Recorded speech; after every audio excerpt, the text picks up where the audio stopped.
আজকের ক্লাসে আমরা আলোচনা করব কনফিউশন নিয়ে, বাক্য, ধ্বনি, বর্ণ নাকি শব্দ, অর্থাৎ কোনটি সঠিক, তাই না?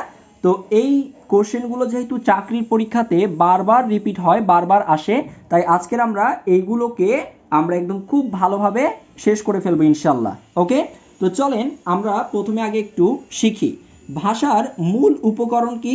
ভাষার মূল উপকরণ হচ্ছে বাক্য। ভাষার মূল উপকরণ কি? ভাষার মূল উপকরণ হচ্ছে বাক্য। ভাষার মূল উপাদান কি? ভাষার মূল উপাদান হচ্ছে কিন্তু ধ্বনি। আমি প্রথমে এগুলো সবগুলো লিখে দিচ্ছি, এরপরে কিভাবে এগুলো আমরা খুব সহজে মনে রাখতে পারবো তার টেকনিক শিখবো ইনশাল্লাহ। ভিডিওটা খুবই ছোট্ট হবে, সবাই প্রথম থেকে শেষ পর্যন্ত দেখবেন। ভাষার বৃহত্তম একক কি? ভাষার বৃহত্তম একক হচ্ছে বাক্য। ভাষার ক্ষুদ্রতম একক কি? ভাষার ক্ষুদ্রতম একক হচ্ছে ধ্বনি। ওকে, ভাষার ইট বলা হয় কাকে? ভাষার ইট বলা হয় বর্ণকে। ওকে, ভাষার স্বর বলা হয় কাকে? ভাষার স্বর বলা হয় ধ্বনিকে। ঠিক আছে, ধ্বনি। এরপরে বলা হয়েছে ভাষার ছাদ বলা হয় কাকে? ভাষার ছাদ বলা হয় বাক্যকে। এই প্রশ্নগুলো কিন্তু খুব কনফিউশন থাকে আমাদের, তাই না?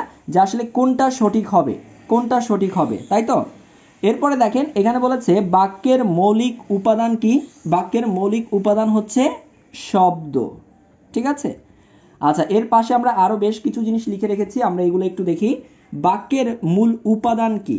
বাক্যের মূল উপাদান হচ্ছে শব্দ। বাক্যের মূল উপাদান হচ্ছে শব্দ। বাক্যের মূল উপকরণ কি? বাক্যের মূল উপকরণ হচ্ছে শব্দ। এরপরে বাক্যের ক্ষুদ্রতম একক বলা হয়েছে। বাক্যের ক্ষুদ্রতম একক হচ্ছে শব্দ। শব্দের মূল উপাদান কি? শব্দের মূল উপাদান হচ্ছে ধ্বনি। শব্দের মূল উপকরণ কি? শব্দের মূল উপকরণ হচ্ছে ধ্বনি। এরপরে বলা হয়েছে শব্দের ক্ষুদ্রতম একক কি? শব্দের ক্ষুদ্রতম একক হচ্ছে ধ্বনি। ধ্বনি নির্দেশক চিহ্ন এটা কোনটা? এটা হচ্ছে বর্ণ। তাহলে আমরা প্রথমে সবগুলো লিখে নিয়েছি, আপনারা একটু দেখে নেন। আমরা প্রত্যেকটা জিনিস আমরা এখানে লিখে নিয়েছি এবং আমরা আজকের ক্লাসটা থেকে শেখার পরে আমরা কতটুকু শিখতে পেরেছি তার জন্য আমরা বেশ কিছু কোশ্চেন সলভ করব। ঠিক আছে, ক্লাসের শেষে আমরা বেশ কিছু কোশ্চেন সলভ করব। আমি এখানে কয়েকটা কোশ্চেন লিখে রেখেছি, আপনারা দেখতে পাবেন। আমি 3টা কোশ্চেন লিখে রেখেছি, এই কোশ্চেনগুলো আপনারাই সলভ করবেন আজকের ক্লাসটা শেষ হওয়ার পরে। ঠিক আছে, তো আপনারা সবাই একটু দেখেন, আমি এখানে সবগুলো লিখে নিয়েছি। ভাষার মূল উপকরণ হচ্ছে বাক্য, ভাষার মূল উপাদান হচ্ছে ধ্বনি, ভাষার বৃহত্তম একক হচ্ছে বাক্য, ক্ষুদ্রতম একক হচ্ছে ধ্বনি, ভাষার ইট বলা হয় বর্ণ, ভাষার স্বর বলা হয় ধ্বনিকে, ভাষার ছাদ বলা হয় বাক্যকে, বাক্যের মৌলিক উপাদান হচ্ছে শব্দ, বাক্যের মূল উপাদান হচ্ছে শব্দ, বাক্যের মূল উপকরণ শব্দ, বাক্যের ক্ষুদ্রতম একক হচ্ছে শব্দ, শব্দের মূল উপাদান হচ্ছে ধ্বনি, শব্দের মূল উপকরণ হচ্ছে ধ্বনি, শব্দের ক্ষুদ্রতম একক হচ্ছে ধ্বনি, ধ্বনি নির্দেশক চিহ্ন বলা হয় বর্ণকে। তো এবার আমরা এই মজার জিনিসটা শিখব, অর্থাৎ আমাদের সেই শর্টকাট টেকনিকটা শিখব, যার দ্বারা আমরা সবগুলো খুব সহজে মনে রাখতে পারবো। ঠিক আছে, তো চলেন আমরা শুরু করে দেই। 15টা জিনিস আমরা খুব সহজেই কিভাবে মনে রাখতে পারবো। সবাই একটু লিখবেন, কাগজ কলম নেবেন এবং লিখে নেবেন। সবাই একটু লিখেন টেকনিক।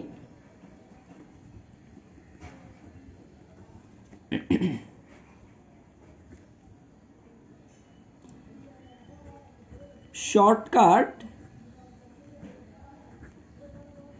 টেকনিক। তো আমরা এই শর্টকাট টেকনিকে শিখে যাব কিভাবে এই 15টা জিনিস আমরা খুব সহজেই মনে রাখতে পারবো। ওকে, আচ্ছা, সবার প্রথমেই আপনারা এগুলো লিখেন। আমি আপনাদেরকে শর্টকাট টেকনিক শিখাই দিচ্ছি। এবার এই শর্টকাট টেকনিকেরও আরো শর্টকাট শিখাবো ইনশাল্লাহ। সবাই শেষ পর্যন্ত থাকেন, আপনারা শিখতে পারবেন।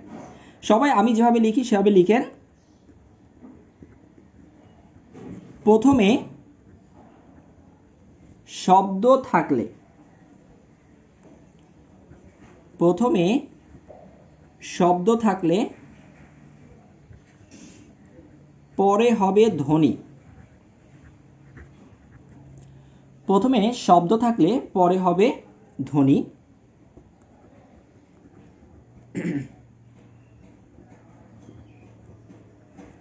প্রথমে বাক্য থাকলে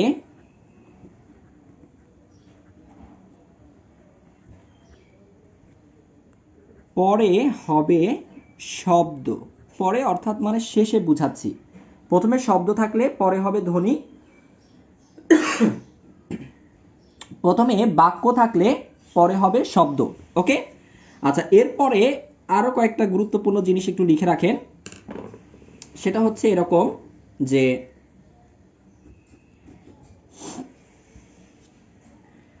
চিহ্ন দেখে ইটের বর্ণনা দাও। আমি এগুলোর মানে ব্যাখ্যা করব, কারণ ব্যাখ্যা না করলে আপনারা এগুলো মনে রাখতে পারবেন না, কারণ প্রত্যেকটা শর্টকাটের কিছু ব্যাখ্যা করতে হয়। এরপরে লিখেন ভাষার মূল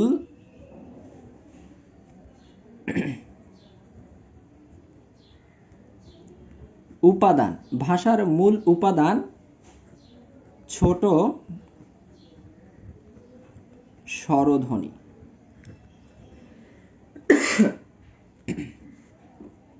এবং সর্বশেষে আরেকটা লিখবেন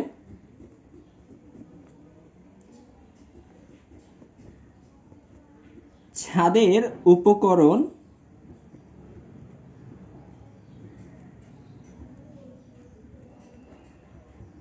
বড় বাক্সে ভাসছে।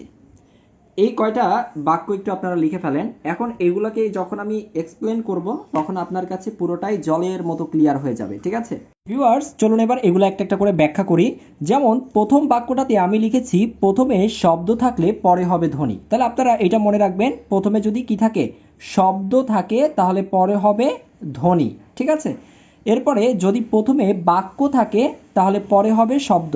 যদি প্রথমে কি থাকে, বাক্য থাকে, পরে হবে শব্দ। এগুলো আমি কিভাবে হচ্ছে আপনাদের সবকিছু আমি ডিটেলসে দেখিয়ে দিব। এরপরে 3 নম্বর পয়েন্টে লিখেছি, দেখেন চিহ্ন দেখে ইটের বর্ণনা দাও। চিহ্ন দেখে কিসের বর্ণনা দাও?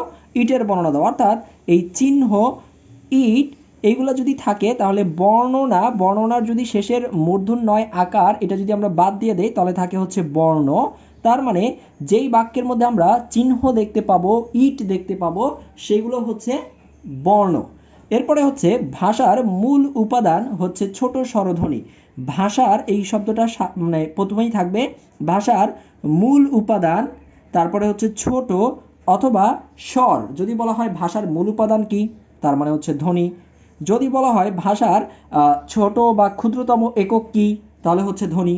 যদি বলা হয় ভাষার স্বর বলা হয় কাকে, তাহলে বলা হবে ধ্বনিকে। এরপরের যে বাক্যটা আমরা লিখেছি সেটা হচ্ছে ছাদের উপকরণ বড় বাক্সে ভাসছে।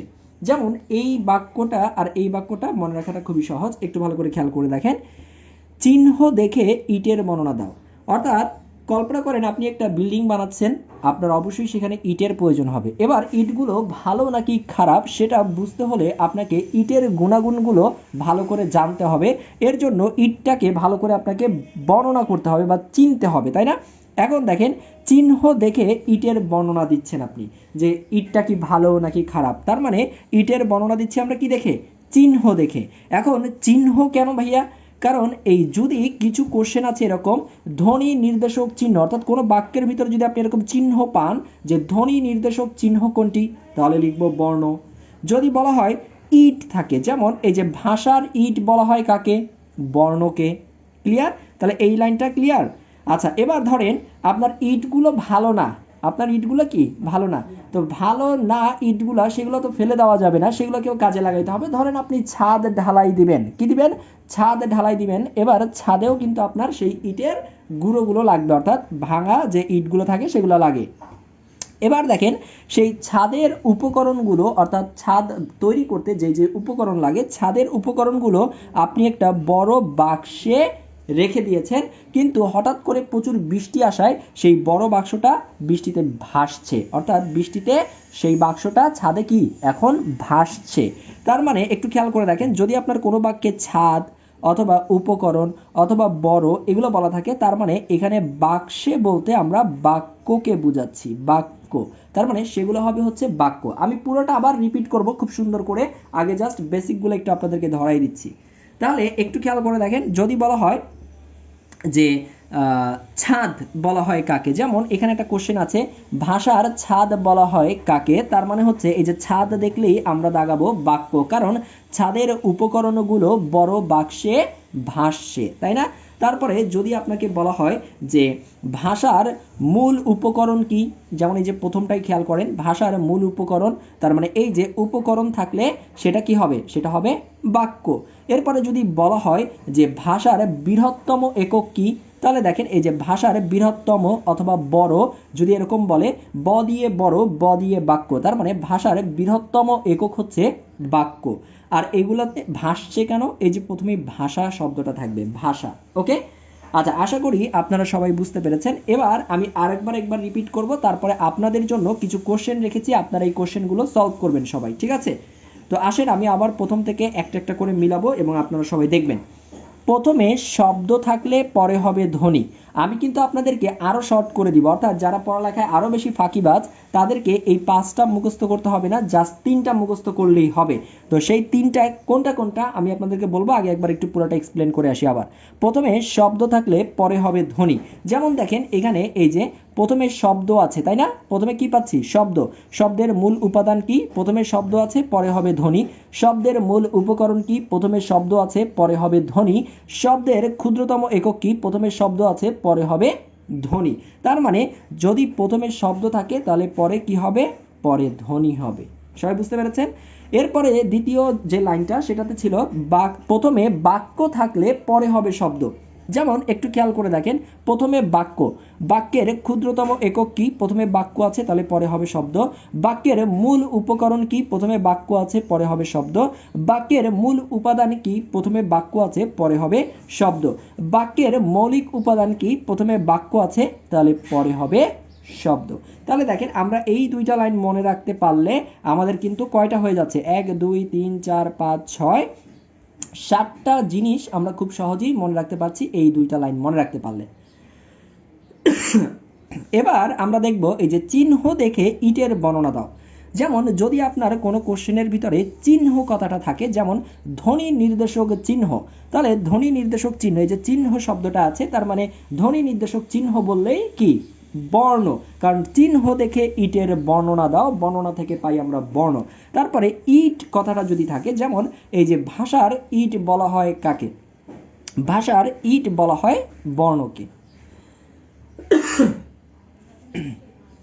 এবার আমরা 4 নম্বর পয়েন্টটা দেখি, ভাষার মূল উপাদান ছোট স্বরধ্বনি।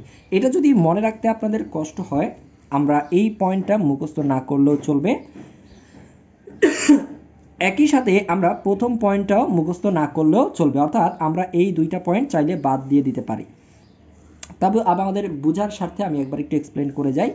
ভাষার মূল উপাদান, যদি কোনো কোশ্চেনে মূল উপাদান বলে দেয়, যেমন এই যে ভাষার মূল উপাদান কি, ভাষার মূল উপাদান হচ্ছে ধ্বনি, এই যে ধ্বনি। আবার যদি বলে ভাষার ছোট উপাদান বা ছোট একক কোনটি, যেমন ভাষার ছোট অথবা ক্ষুদ্র একক যদি জানতে চায় তাহলে হবে ধ্বনি, ছোট যাহা ক্ষুদ্রতম তাহা। এরপরে যদি বলা হয় ভাষার স্বর কোনটি, ভাষার স্বর বলা হয় কাকে, এই যে স্বর, ভাষার স্বর বলা হয় ধ্বনিকে। তার মানে ভাষার মূল উপাদান ছোট স্বরধ্বনি। ওকে, তাহলে আমরা এই দুইটা লাইন যদি না শিখতে চান তাও পারবেন। কিভাবে পারবেন আপনাদেরকে দেখাবো। ছাদের উপকরণ বড় বাক্সে ভাসছে, অলরেডি এটা বলে ফেলেছি। যদি কোশ্চেনের ভিতরে আপনি ছাদ কথাটা পান, যেমন ভাষার ছাদ বলা হয় বাক্যকে। তারপরে হচ্ছে উপকরণ, কোনটা, উপকরণ, তাই তো? আচ্ছা, তাহলে আমরা একটু দেখি, যেমন উপকরণ, উপকরণ, এই যে ভাষার মূল উপকরণ, ভাষার মূল উপকরণ হচ্ছে বাক্য। তারপরে বড়, তার মানে ভাষার বৃহত্তম একক, ভাষার বৃহত্তম একক হচ্ছে বাক্য। তাহলে এই টেকনিকটা মনে রাখলে কিন্তু আমরা সবগুলো কোশ্চেনের অ্যান্সার করতে পারবো। এবার কেন বললাম ভাইয়া এই 5টা বাক্যের মধ্যে থেকে আপনি এই 2টা চাইলে বাদ দিয়ে ফেলতে পারেন, যেগুলো আমরা বাতিল করে দিলাম, এগুলো চাইলে আপনি বাদ দিতে পারেন। কেন? একটা মজার ঘটনা বলি, আমি আমার পেইড ব্যাচের স্টুডেন্টদেরকে এই ঘটনাটা প্রায় বলে থাকি যে পড়ালেখা করতে হবে অনেক মজা করে এবং যতটা সহজে শেখা যায় সেভাবে শিখতে হবে। প্রথমত যেটা বলি সেটা হচ্ছে যে এইটা হচ্ছে একটা বাসা, আমার ঘর। এই ঘরের ভিতরে আমি শিক্ষক আসাদুজ্জামান রুবেল স্যার আপনাদের, এবং আমার 3জন স্টুডেন্টকে নিয়ে আমি এই রুমটার ভিতরে ছিলাম। এখন আমার খুব স্বাদের এই পছন্দের পেন্সিলটা, এটা এই রুমের ভিতরেই ছিল। এই 3জন দুষ্টু থেকে, এর নাম যদি হয় ক, এর নাম যদি হয় খ, এর নাম যদি হয় গ, এই 3জন দুষ্টু থেকে কোনো একজন স্টুডেন্ট এটাকে চুরি করেছে। এখন আমি করলাম কি, অপশন ক জেনে তাকে সার্চ করলাম পুরো ভালো করে, তার ব্যাগ জামা কাপড় সব কিছু সার্চ করে দেখলাম যে অপশন ক নেয়নি। অপশন খকেও সার্চ করা হলো, অপশন খও নেয়নি। তাহলে বলেন তো অপশন গকে কি আর আমার সার্চ করতে হবে? এই 3জন থেকেই একজন নিয়েছে এই কলমটা, তাহলে অপশন গকে কিন্তু আর সার্চ করার দরকার নাই, এই আমার কলমটা চুরি করেছে, তাই না? ঠিক সেম এই জিনিসটাই একটু ভালো করে বুঝেন। আমরা শব্দ এটা বুঝতে পেরেছি, শব্দ কখন হবে?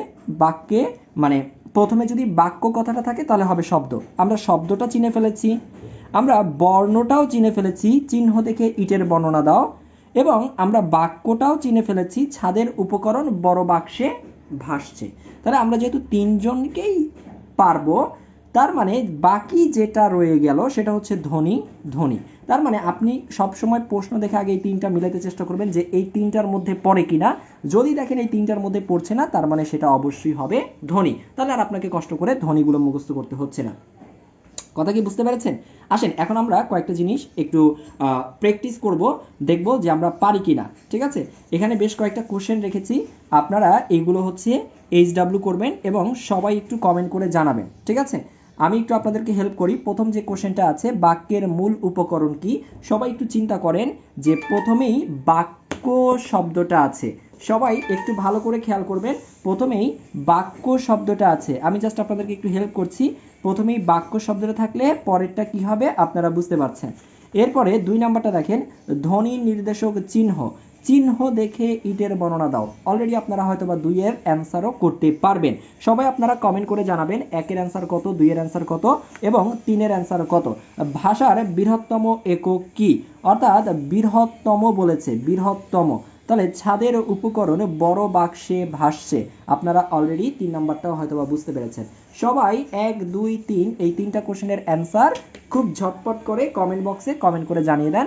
দেখব 3টাই সঠিক উত্তর দিতে পারে এমন কে কে আছেন, এবং সবাই আমাকে জানাবেন যে আজকের ভিডিওটা আপনাদের কেমন লেগেছে। এর পাশাপাশি আরেকটা জিনিস বলতে চাই, সেটা হচ্ছে আমাদের খুবই শর্ট একটা গণিতের কোর্স, অর্থাৎ শর্ট কোর্স চালু হয়েছে।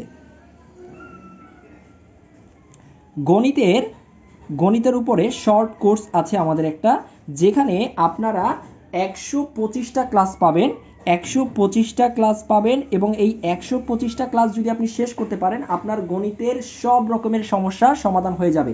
এবার আপনি যদি আমাদের এই কোর্সে ভর্তি হন, আপনি চাইলে 20 দিনেও এই 125টা ক্লাস শেষ করে আপনার গণিতটাকে সমাধান করে ফেলতে পারবেন এবং গণিতের আপনার যে ভীতিটা সেটা দূর করতে পারবেন। তো যারা যারা আমাদের এই কোর্সে ভর্তি হতে চান, শর্ট কোর্সের গণিতের শর্ট কোর্সে, তারা এই নাম্বারে যোগাযোগ করবেন।